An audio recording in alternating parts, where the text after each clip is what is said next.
नमस्कार, श्री स्वामी समर्थ. मैत्रिणींनो, आजचा व्हिडिओ खूपच महत्त्वाचा आहे. आजकाल आपण पाहतच आहोत की आपल्या आजूबाजूला कितीतरी मुले उपवर झाली आहेत, पण लग्न ठरण्यासाठी अडचणी येत आहेत. सर्व काही चांगले असून देखील काही वेळा लग्न ठरण्यामध्ये अडचणी येतात.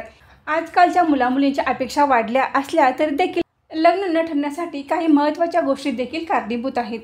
यामध्ये सर्वात महत्त्वाचं म्हणजे पितृदोष. जर तुमच्या घराण्याला पितृदोष असेल तर तुमच्या घरातील उपवर मुलामुलींचे लग्न ठरण्यामध्ये अडचणी येतात. त्याचबरोबर आपण आपल्या कुलदैवत कुलदेवी यांचा जर कुळाचार व्यवस्थितरित्या करत नसाल किंवा कुलदेवतांचे दर्शन वर्षातून एकदा घेत नसाल, जो काही सणावाराला किंवा विशेष प्रसंगी जो कुळाचार असतो तो करत नसाल तरी देखील आपल्या मुलामुलींचे लग्न ठरण्यामध्ये अडचणी येतात.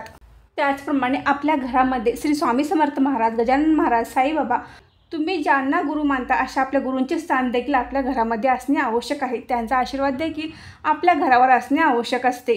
जर आपल्या घराण्याला पितृदोष असेल तर तो पितृदोष जाण्यासाठी किंवा काही अडचणी असतील तर त्या जाण्यासाठी आपण उपाययोजना करायच्या आहेत.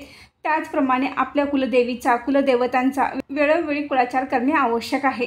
हे सर्व ज्यांच्या घरामध्ये व्यवस्थित आहे, कोणताही पितृदोष नसेल किंवा कुळाचार व्यवस्थित असेल तर आपण या कार्तिक शुद्ध एकादशीला जो तुळशी विवाह केला जातो त्यावेळी उपाय करायचे आहेत. आपल्या अंगणामध्ये तुळस असणे आवश्यक आहे.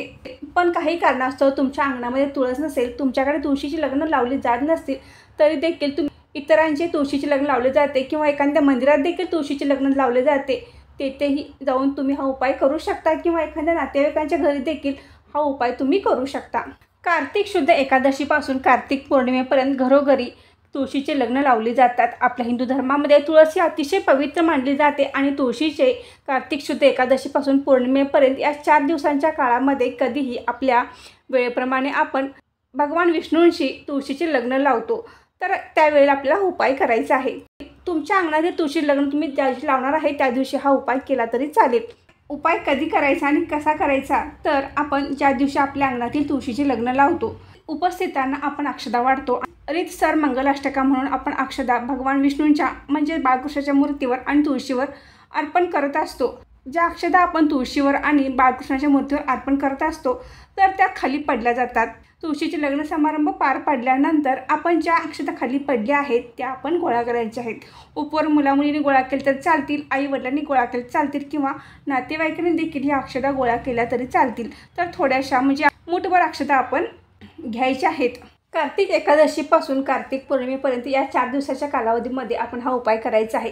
तर उपाय करण्यासाठी जी उपवर मुलगा किंवा मुलगी आहे त्यांनी पूर्व दिशेच्या भिंतीला बसायचं आहे. म्हणजे आपली पाठ ही पूर्वेकडे असावी आणि तोंड हे पश्चिमेकडे होईल आणि आपल्या आई किंवा वडील यांचे तोंड पूर्वेकडे होईल. अशा पद्धतीने आपण बसायचं आहे आणि आईने किंवा वडिलांनी या मुठभर अक्षता हातात घ्यायच्या आहेत आणि आपल्या कुलदेवीचे स्मरण करायचं आहे. त्याचबरोबर आपल्या गुरूंचे स्मरण करायचे आहे आणि माझ्या मुलग्याचे किंवा मुलगीचे लग्न यावर्षी पार पडू दे, त्याचबरोबर त्यांना मनासारखा आणि योग्य जोडीदार चांगल्या कुटुंबात त्यांचा विवाह जुळून येऊ दे अशी प्रार्थना करायची आहे. आणि हातातील अक्षरा या 5 वेळा आपल्या मुलग्याच्या किंवा मुलगीच्या डोक्यावर टाकायच्या आहेत.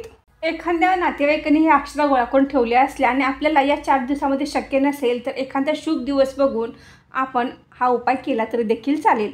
हा उपाय तर कराच. त्याचबरोबर आपल्या कुलदेवीचा आणि कुलदेवतेचा कुळाचारही करा. त्याचबरोबर आपल्या गुरूंचीही सेवा करा. त्यामुळे आपल्या उपवर मुलामुलींचे लग्न ठरण्यात ज्या अडचणी येत असतील त्या दूर होतील आणि आपल्या मुलामुलींचे लग्न लवकर जुळून मनासारखा जोडीदार मिळेल. तर मैत्रिणींनो, आजचा व्हिडिओ इथेच थांबवते. हा व्हिडिओ इतरांनाही शेअर करा म्हणजे त्याचा लाभ इतरांनाही होईल. धन्यवाद.